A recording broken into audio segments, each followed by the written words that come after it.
पहला बदलाव, आपकी सहजता और आराम क्षेत्र का अचानक टूट जाना। जब भगवान आपसे कुछ बड़ा करवाना चाहते हैं तो सबसे पहले वो आपकी सहजता को तोड़ते हैं। और ये प्रक्रिया इतनी सूक्ष्म भी हो सकती है कि आपको शुरू में समझ ही ना आए कि हो क्या रहा है, लेकिन भीतर एक बेचैनी जन्म लेती है जो आपको चैन से बैठने नहीं देती। वही काम जो वर्षों से आप कर रहे थे अचानक अर्थहीन लगने लगता है। वही दिनचर्या जो पहले सुरक्षित और स्थिर लगती थी अब आपको सीमित करने लगती है। आपको लगता है जैसे आपकी क्षमता कहीं भीतर दब गई है और जीवन आपको किसी अदृश्य दीवार से टकरा रहा है। आप समझ नहीं पाते कि बाहर सब ठीक होते हुए भी भीतर असंतोष क्यों है, पर यही असंतोष पहला दिव्य संकेत होता है कि आपका वर्तमान स्तर अब आपके भविष्य के उद्देश्य के लिए पर्याप्त नहीं है। क्योंकि जब तक इंसान अपने आराम क्षेत्र में रहता है वो बढ़ता नहीं, वो बस दोहराता है। और ईश्वर दोहराव के लिए नहीं, विस्तार के लिए प्रेरित करते हैं। इसलिए अचानक परिस्थितियां ऐसी बनती हैं कि आपकी सुरक्षा की भावना हिल जाती है। हो सकता है नौकरी में अनिश्चितता आए, हो सकता है रिश्तों में दूरी आ जाए, हो सकता है आपके सपनों पर सवाल उठने लगे और आपको लगे कि सब कुछ अस्थिर हो रहा है। लेकिन सच ये है कि जो स्थिर दिखता था वो केवल एक अस्थायी ढांचा था, और बड़े कार्य के लिए उस ढांचे का टूटना जरूरी है। जैसे बीज को अंकुर बनने से पहले अपनी कठोर परत तोड़नी पड़ती है, वैसे ही आपको अपने पुराने विचारों, पुरानी पहचान और पुरानी सीमाओं को तोड़ना पड़ता है। ये प्रक्रिया दर्द देती है क्योंकि हम परिचित चीजों से जुड़ जाते हैं। हमें वही लोग, वही स्थान, वही पहचान सुरक्षित लगती है। पर जब भीतर की चेतना विस्तार चाहती है तो वो सीमाओं से टकराती है, और वही टकराव असहजता के रूप में प्रकट होता है। इस समय व्यक्ति अक्सर भ्रमित हो जाता है। वो सोचता है कि शायद वो असंतुष्ट है, शायद वो कृतज्ञ है, शायद वो बहुत अधिक चाह रहा है। पर वास्तव में वो अधिक नहीं, सही चाह रहा होता है। क्योंकि यदि आपकी आत्मा आपको आगे बढ़ने के लिए बुला रही है और आप डर के कारण रुके रहते हैं तो वो पुकार और तीव्र होती जाती है। यही कारण है कि जब भगवान आपको बड़े कार्य के लिए चुनते हैं तो वो पहले आपके भीतर के आराम को भंग करते हैं ताकि आप ठहराव में संतुष्ट ना हो सके। आपको बार बार ऐसे अनुभव होते हैं जो बताते हैं कि आप इससे अधिक के लिए बने हैं। कभी कोई प्रेरणादायक विचार अचानक मन में आता है, कभी किसी की कहानी आपको भीतर तक हिला देती है, कभी आप खुद को आईने में देखकर पूछते हैं कि क्या मैं सच में अपनी पूरी क्षमता जी रहा हूं। यही प्रश्न आपके विकास का प्रारंभ है। इस दौरान आप लोगों से भी अलग महसूस कर सकते हैं, क्योंकि जो लोग अभी अपने आराम क्षेत्र में संतुष्ट हैं वे आपकी बेचैनी को समझ नहीं पाएंगे। वे कहेंगे कि सब ठीक है तो क्यों बदलना चाहते हो। पर भीतर की आवाज कहती है कि ठीक होना पर्याप्त नहीं, सार्थक होना आवश्यक है। और ये आवाज जितनी दबाई जाती है उतनी मजबूत होती जाती है। इसलिए परिस्थितियां भी सहयोग करने लगती हैं। आपको ऐसे अनुभव मिलते हैं जो आपको चुनौती देते हैं। आपको ऐसे अवसर मिलते हैं जो आपको डराते भी हैं और आकर्षित भी करते हैं। आप दोराहे पर खड़े होते हैं जहां एक रास्ता सुरक्षित है और दूसरा अनिश्चित। और यही वो क्षण है जहां आपकी सहजता पूरी तरह टूटती है। क्योंकि बड़ा कार्य कभी सुरक्षित रास्ते से नहीं आता, वो साहस मांगता है। और साहस तभी जन्म लेता है जब सुरक्षा की परत हटती है। इस पूरी प्रक्रिया में सबसे कठिन बात यह होती है कि आपको लगता है आप नियंत्रण खो रहे हैं, पर वास्तव में आप नियंत्रण नहीं, सीमाएं खो रहे होते हैं। और सीमाएं टूटने पर ही विस्तार संभव होता है। इसलिए यदि आपके जीवन में अचानक बेचैनी बढ़ी है, यदि पुराना ढांचा हिल रहा है, यदि आप भीतर से पुकार सुन रहे हैं कि अब आगे बढ़ो, तो इसे दुर्भाग्य मत समझिए। ये वही पहला संकेत है कि आपको साधारण जीवन के लिए नहीं, किसी बड़े उद्देश्य के लिए तैयार किया जा रहा है। और इस तैयारी की शुरुआत हमेशा आपके आराम क्षेत्र के टूटने से होती है। क्योंकि जब तक पुरानी जमीन दरकती नहीं, नई इमारत खड़ी नहीं होती। और जब तक आप सहजता से बाहर नहीं आते, तब तक आपकी छिपी हुई क्षमता सामने नहीं आती। इसलिए इस असहजता को स्वीकार कीजिए, इसे गले लगाइए, क्योंकि यही वो द्वार है जिससे गुजरकर आप उस स्तर तक पहुंचेंगे जिसके लिए आपको चुना गया है। दूसरा बदलाव, आपकी परीक्षाएं अचानक गहरी और लगातार हो जाती हैं। जब भगवान आपसे कुछ बड़ा करवाना चाहते हैं तो आराम तोड़ने के बाद वो आपकी क्षमता को तपाना शुरू करते हैं। और ये तपस्या अक्सर परीक्षाओं के रूप में आती है। अचानक ऐसा लगता है कि जीवन ने कठिनाई का स्तर बढ़ा दिया है। छोटी छोटी बातों में रुकावट, योजनाओं में देरी, लोगों का गलत समझना, मेहनत का तुरंत फल ना मिलना, और कभी कभी तो बिना कारण आलोचना या विरोध। आप सोचते हैं कि जब आप सही करने की कोशिश कर रहे हैं तो चुनौतियां क्यों बढ़ रही हैं। पर यही रहस्य छिपा है, क्योंकि बड़ी जिम्मेदारी संभालने के लिए बड़ी स्थिरता चाहिए, और स्थिरता संघर्ष से बनती है, सुविधा से नहीं। जैसे लोहे को मजबूत बनाने के लिए उसे आग में तपाया जाता है और हथौड़े से पीटा जाता है, वैसे ही आपके धैर्य, आपके विश्वास और आपके चरित्र को परिस्थितियां आकार देती हैं। इस समय आपको बार बार वही स्थितियां मिलती हैं जो आपके कमजोर बिंदुओं को छूती हैं। यदि आप अधीर हैं तो देरी मिलेगी, यदि आप अहंकारी हैं तो अपमान मिलेगा, यदि आप निर्भर हैं तो अकेलापन मिलेगा। ये दंड नहीं है बल्कि प्रशिक्षण है, क्योंकि जिस कार्य के लिए आपको तैयार किया जा रहा है उसमें भावनात्मक संतुलन, मानसिक दृढ़ता और आध्यात्मिक विश्वास अनिवार्य है। और ये गुण किताबों से नहीं आते, अनुभव से आते हैं। इस दौरान आपको लगेगा कि लोग बदल गए हैं, समर्थन कम हो गया है, पर सच ये है कि आपको आत्मनिर्भर बनना सिखाया जा रहा है। यदि हर कदम पर कोई सहारा देता रहे तो आप अपनी आंतरिक शक्ति नहीं पहचान पाते। इसीलिए कई बार सहायता पीछे हट जाती है ताकि आपका साहस आगे आ सके। इसी समय आपकी सहन शक्ति की सीमा बढ़ाई जाती है। पहले जो बात आपको तोड़ देती थी, अब आप उसे झेल लेते हैं। पहले जो आलोचना आपको रात भर जगाए रखती थी, अब आप उससे सीख लेते हैं। ये बदलाव धीरे धीरे होता है पर स्थायी होता है। और जब परीक्षाएं लगातार आती हैं तो मन कई बार हार मानना चाहता है, पर यही निर्णय होता है कि आप सामान्य राह चुनेंगे या असाधारण राह, क्योंकि असाधारण उपलब्धि के पहले असाधारण धैर्य चाहिए। इस समय सबसे बड़ी चुनौती होती है विश्वास बनाए रखना। जब परिणाम दिखाई नहीं देते तब भी प्रयास जारी रखना। जब लोग समझ नहीं पाते तब भी अपनी दिशा पर टिके रहना। जब असफलता बार बार सामने आए तब भी स्वयं को अयोग्य ना मानना। यही वो चरण है जहां अधिकतर लोग रुक जाते हैं, पर जिन्हें आगे बढ़ना है वे यही मजबूत होते हैं। और धीरे धीरे आप महसूस करते हैं कि आपकी प्रतिक्रियाएं बदल रही हैं। आप तुरंत टूटते नहीं, आप तुरंत गुस्सा नहीं करते, आप तुरंत हार नहीं मानते। ये परिपक्वता ही उस बड़े कार्य की नींव है, क्योंकि यदि आप छोटी जिम्मेदारी में ही बिखर जाएं तो बड़ी जिम्मेदारी में कैसे स्थिर रहेंगे।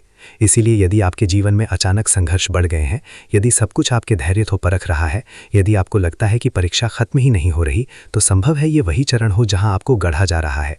याद रखिए, परीक्षा का अर्थ ये नहीं कि आप असफल हैं, इसका अर्थ ये है कि आप योग्य बनाए जा रहे हैं। और जब ये तपस्या पूरी होती है तब वही व्यक्ति जो कभी संघर्ष से डरता था अब चुनौती को अवसर की तरह देखता है। यही संकेत है कि प्रशिक्षण सफल हो रहा है, और तब आप समझते हैं कि कठिन समय शत्रु नहीं था, वो आपके भविष्य का शिल्पकार था।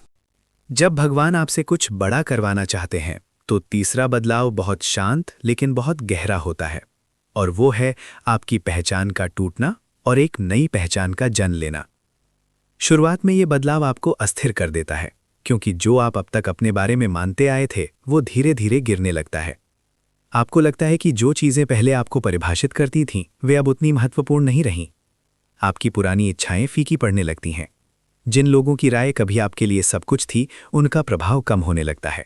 और सबसे हैरानी की बात ये कि आप खुद से सवाल करने लगते हैं, मैं सच में कौन हूँ?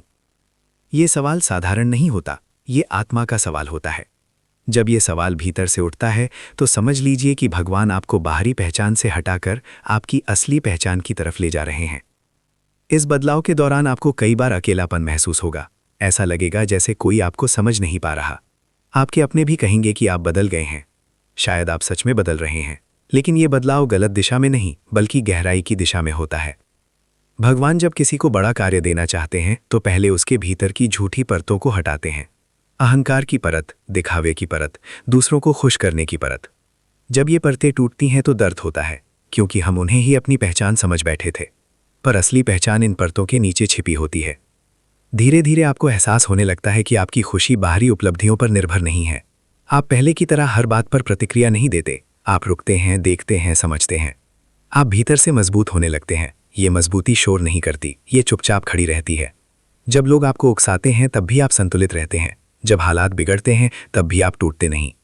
ये वही समय होता है जब भगवान आपको मानसिक और भावनात्मक रूप से तैयार कर रहे होते हैं, क्योंकि बड़ा कार्य वही कर सकता है जिसकी जड़ें भीतर गहरी हों। इस बदलाव का एक और संकेत है कि आपकी प्राथमिकताएं बदल जाती हैं। पहले जहां आप केवल अपने लाभ के बारे में सोचते थे, अब आप सोचते हैं कि इससे दूसरों का क्या भला होगा। आपके अंदर सेवा की भावना जागने लगती है। आप किसी की मदद करते हैं और आपको भीतर से अजीब सी शांति मिलती है। आप समझने लगते हैं कि असली संतोष लेने में नहीं, देने में है। यही वो बिंदु है जहां आत्मा धीरे धीरे अपने असली उद्देश्य के करीब पहुंचती है। कभी कभी इस प्रक्रिया में भगवान आपके जीवन से कुछ लोगों या चीज़ों को हटा देते हैं। उस समय आपको लगता है कि आपसे सब छिन रहा है, लेकिन बाद में समझ आता है कि जो हटाया गया वो आपकी नई पहचान के रास्ते में बाधा था। जैसे किसान नई फसल बोने से पहले खेत को साफ करता है, वैसे ही भगवान आपके जीवन के खेत को साफ करते हैं। जो खरपतवार था वो हटता है, जो मिट्टी सख्त थी वो नरम होती है, ताकि जब नई जिम्मेदारी, नया अवसर, नई दिशा आए तो आप उसे संभाल सकें। ये बदलाव आपको सिखाता है कि आप परिस्थितियों के शिकार नहीं हैं, बल्कि एक बड़े उद्देश्य के हिस्से हैं। आप अपने दर्द को अलग नज़र से देखने लगते हैं। आप सोचते हैं शायद ये भी किसी तैयारी का हिस्सा है, और यही सोच आपको मजबूत बनाती है, क्योंकि अब आप केवल घटनाओं पर प्रतिक्रिया नहीं दे रहे बल्कि उन्हें समझ रहे हैं। आप भीतर से जाग रहे हैं। और एक दिन ऐसा आता है जब आप पीछे मुड़कर देखते हैं और समझते हैं कि वो कठिन समय, वो अकेलापन, वो टूटन सब व्यर्थ नहीं था। वो आपकी नई पहचान का निर्माण था। भगवान आपको भीड़ से अलग बना रहे थे, आपको एक खास जिम्मेदारी के लिए तैयार कर रहे थे। अगर आपके जीवन में भी ये तीसरा बदलाव शुरू हो चुका है, अगर आपको लगता है कि आपकी पुरानी पहचान टूट रही है और एक नई समझ जन्म ले रही है, तो डरिए मत। ये गिरना नहीं है, ये उठने की तैयारी है। जब भगवान आपसे कुछ बड़ा करवाना चाहते हैं तो वे पहले आपको भीतर से बदलते हैं, क्योंकि जो बाहर बदलता है वो अस्थायी होता है, पर जो भीतर बदलता है वही आपकी किस्मत को सच में बदल देता है। जब ये तीसरा बदलाव अपनी पूरी गहराई पर पहुंचता है तो आपके भीतर एक अजीब सी स्पष्टता जन्म लेती है। पहले जीवन धुंधला लगता था, बहुत सारे विकल्प, बहुत सारी आवाजें, बहुत सारी अपेक्षाएं।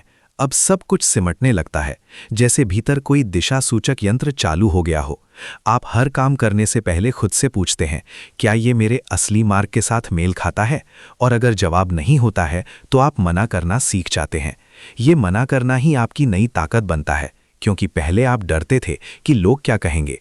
अब आप जानते हैं कि अगर आपने खुद को खो दिया तो दुनिया की कोई स्वीकृति आपको संतोष नहीं दे पाएगी। इस चरण में भगवान आपके धैर्य की परीक्षा भी लेते हैं। आपको जल्दी परिणाम नहीं मिलते। कई बार लगता है कि आप सही कर रहे हैं, फिर भी सफलता दूर है। लेकिन यही वो समय है जब आपकी आत्मा मजबूत हो रही होती है।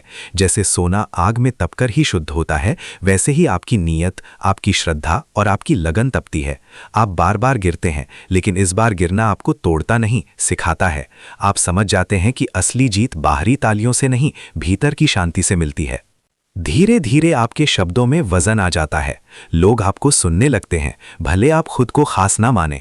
आपकी उपस्थिति में लोग सहज महसूस करते हैं, क्योंकि आपने अपने दर्द को शिकायत नहीं, समझ में बदल दिया है। आपने अपनी गलतियों को शर्म नहीं, सीख में बदल दिया है। और यही परिवर्तन आपको अलग बनाता है। भगवान जब किसी को बड़ा कार्य देते हैं तो उसे पहले ऐसा दिल देते हैं जो दूसरों के दर्द को समझ सके।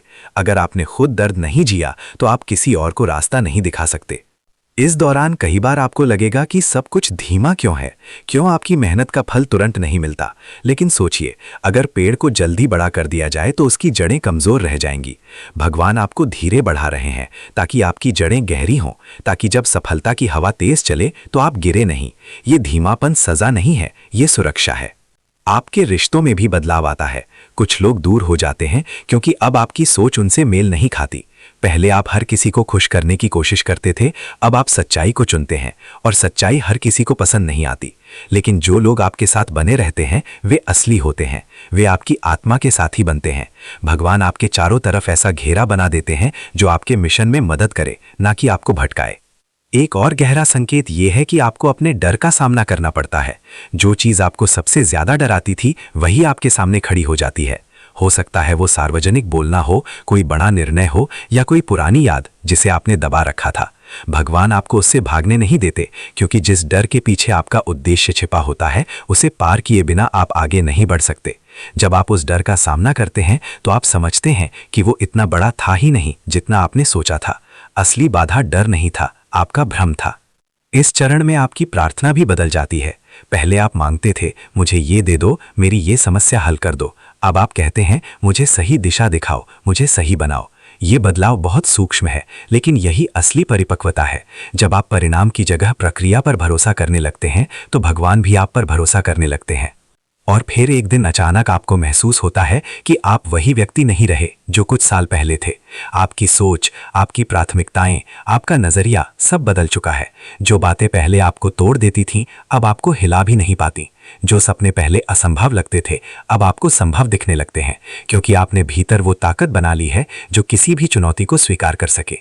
सबसे बड़ी बात यह है कि अब आप तुलना करना छोड़ देते हैं। आप दूसरों की सफलता देखकर परेशान नहीं होते। आप जानते हैं कि हर आत्मा का समय अलग होता है। आपका समय भी आएगा, और जब आएगा तो आप तैयार होंगे। यही तैयारी इस पूरे बदलाव का उद्देश्य थी। जब भगवान आपसे कुछ बड़ा करवाना चाहते हैं तो वे पहले आपको अंदर से नया बनाते हैं। वे आपको सिखाते हैं कि पहचान पद या प्रसिद्धि से नहीं बनती, बल्कि चरित्र से बनती है। वे आपको सिखाते हैं कि असली शक्ति नियंत्रण में नहीं, समर्पण में है। वे आपको सिखाते हैं कि जो टूटता है वही फिर से मजबूत बन सकता है। अगर आज आप इस यात्रा में हैं, अगर आपको लगता है कि आपकी पुरानी दुनिया बिखर रही है और नई अभी पूरी बनी नहीं है, तो धैर्य रखिए। आप बीच के उस पुल पर खड़े हैं जहां से वापसी आसान लगती है, लेकिन आगे बढ़ना सही है। यही वो मोड़ है जहां कई लोग हार मान लेते हैं, लेकिन जो टिके रहते हैं वही अपने उद्देश्य तक पहुंचते हैं। याद रखिए, भगवान किसी को भी बड़ा कार्य यूं ही नहीं देते। वे उसे चुनते हैं जो भीतर से बदलने को तैयार हो। वे उसे चुनते हैं जो अपने अहंकार को त्याग सके। वे उसे चुनते हैं जो सेवा को महत्व दे। अगर आपके जीवन में ये सब हो रहा है तो समझिए कि आप चुने जा रहे हैं। और अंत में ये जान लीजिए कि ये बदलाव कभी व्यर्थ नहीं जाता। हर आंसू, हर संघर्ष, हर इंतजार आपके चरित्र में जुड़ रहा है। एक दिन वही चरित्र आपकी सबसे बड़ी ताकत बनेगा। वही आपको वहां ले जाएगा जहां आप आज कल्पना भी नहीं कर सकते। तो अगर आपको लगता है कि सब कुछ उल्टा हो रहा है तो घबराइए मत, शायद यही सीधा रास्ता है। अगर आपको लगता है कि आप टूट रहे हैं तो समझिए कि आप गढ़े जा रहे हैं। अगर आपको लगता है कि आप अकेले हैं तो याद रखिए कि इसी एकांत में आपकी असली आवाज जन्म लेती है। भगवान जब किसी को ऊंचा उठाना चाहते हैं तो पहले उसे गहरा बनाते हैं, और जब गहराई आ जाती है तो ऊंचाई अपने आप आ जाती है। यही तीसरे बदलाव का अंतिम रहस्य है। यही वो क्षण है जब आपकी नई पहचान पूरी तरह जन्म लेती है और उसी पल से आपकी असली यात्रा शुरू होती है।